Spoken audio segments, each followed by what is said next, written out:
There was a recent rules change to sagas with the release of Secrets of Strixhaven, and I thought this change was a small nerf to sagas with read ahead. But oh boy, was I wrong, and it's so much worse than I thought. Not to mention, I had a bunch of people tell me that the rules have effectively changed nothing, but that's not the case. Let me explain. For some context, if you haven't already, I highly recommend you go and watch my previous video, linked in the corner here. Let's cover some things from that video. First, a bunch of people were saying that the main interaction I was talking about, doubling season interacting with sagas, has always worked that way, and this new rule changes nothing. For proof, I was cited the original Dominaria Mechanics article written by Matt Tabak, a senior Magic editor and the former Magic rules manager, where he says, "In some unusual cases, you might add more than one lore counter to a saga simultaneously. This can happen with effects like the one on Doubling Season.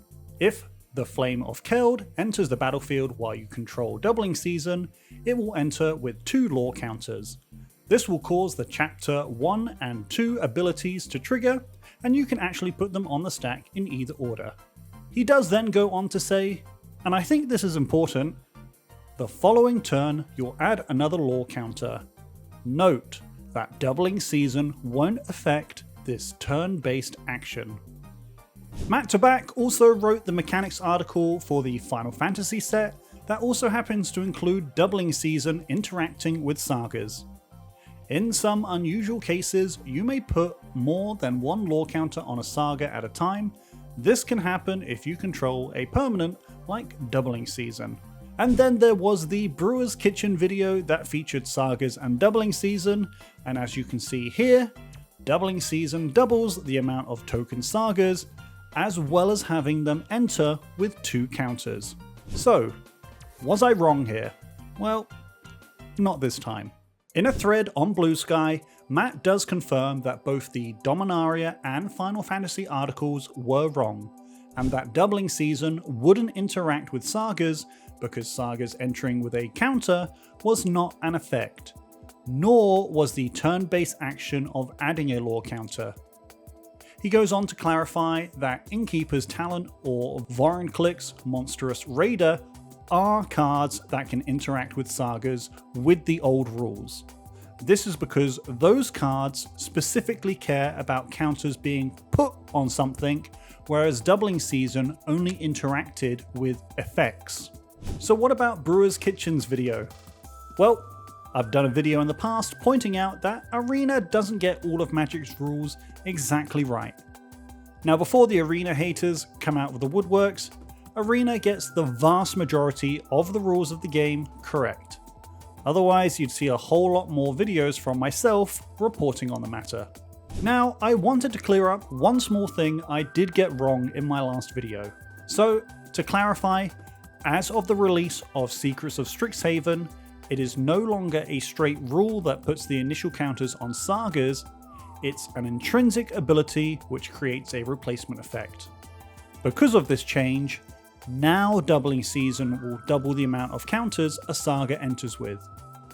Doubling Season will continue not to interact with the turn-based action of putting a counter on a saga you control at the beginning of your first main phase.